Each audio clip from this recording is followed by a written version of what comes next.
God made the earth emerge. He created volcanoes and filled the lands with herbs, flowers, and trees.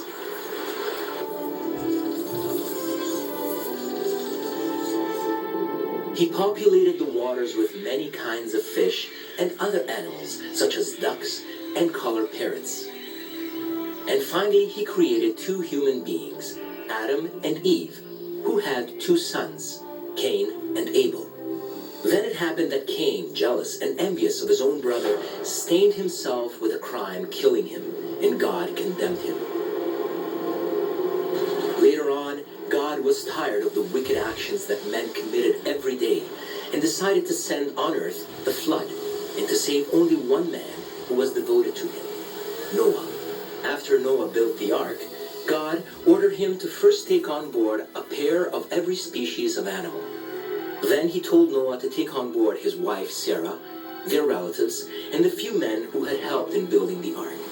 The flood went on for 40 days and 40 nights, and Noah every day would send a dove or a raven to look for dry land, but every time it would return with nothing in its beak. But one fine morning, the dove came back with an olive twig in its beak, and Noah finally understood that the flood was over and the waters had withdrawn. After everyone got off the ark, life on earth started again very quickly for animals and men.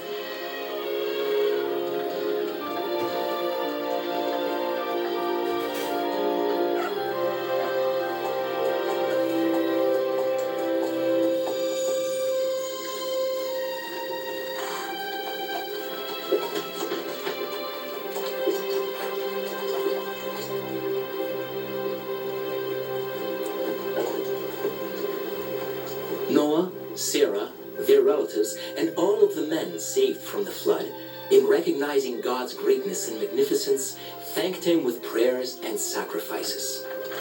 The sons of Noah and Sarah, with their parents' blessings and permission, took their ways to lay out the foundation of new cities.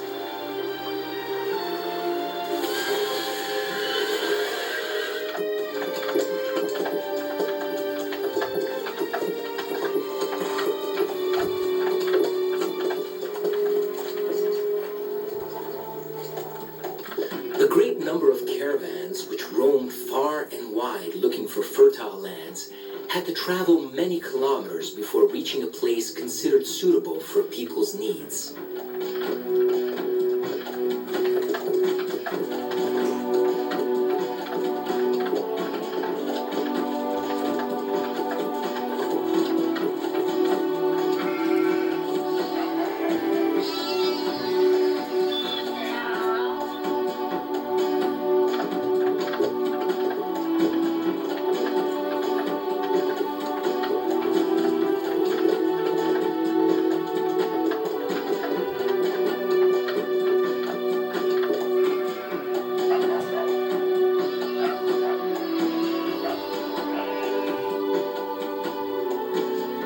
These caravans were primarily composed of women and children.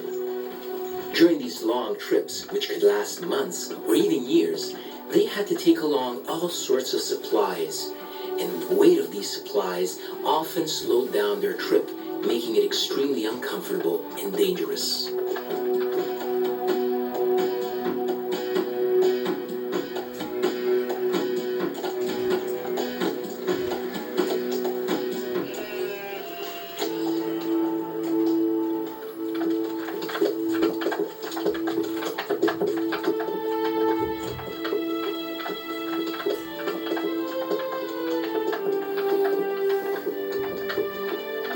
But the biggest danger for caravans came from the many thieves along the way, who would plunder cities and villages, and obviously looked out for caravans to plunder as well.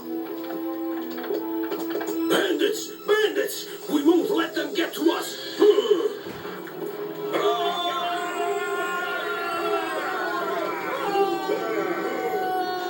Bandits! Assassins! Don't let them get us! Bandits!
are stronger than ours. They know how to fight, and they'll cut us into pieces. We should let them go. Let's go.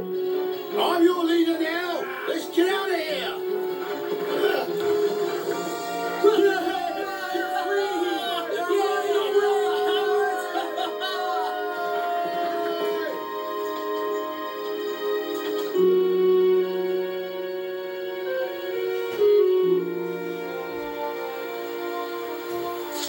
A man called Terah, with his people and his pregnant wife, was also looking for a fertile land where to settle down and build a city.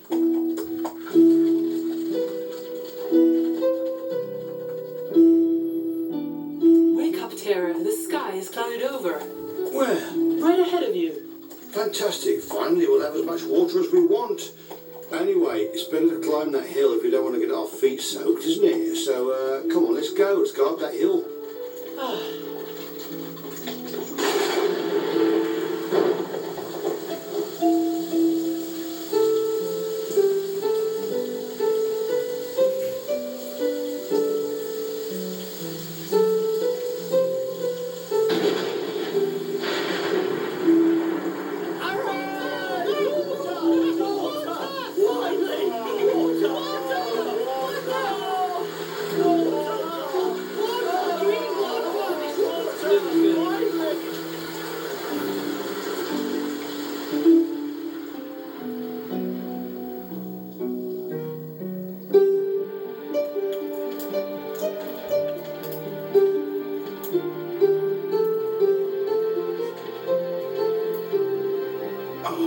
Terah! Terah!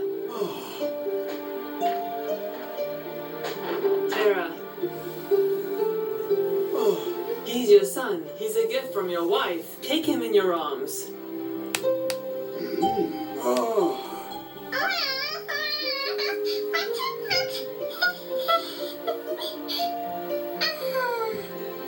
This is the child of Terah, my son, and I shall call him Abraham, which means of the Most High God, so that he grows strong, brave, and fair, and his progeny will be as numerous as the stars, to shine upon men as the sun after the storm, to shine in the night like the morning star. The child of Terah is called Abraham.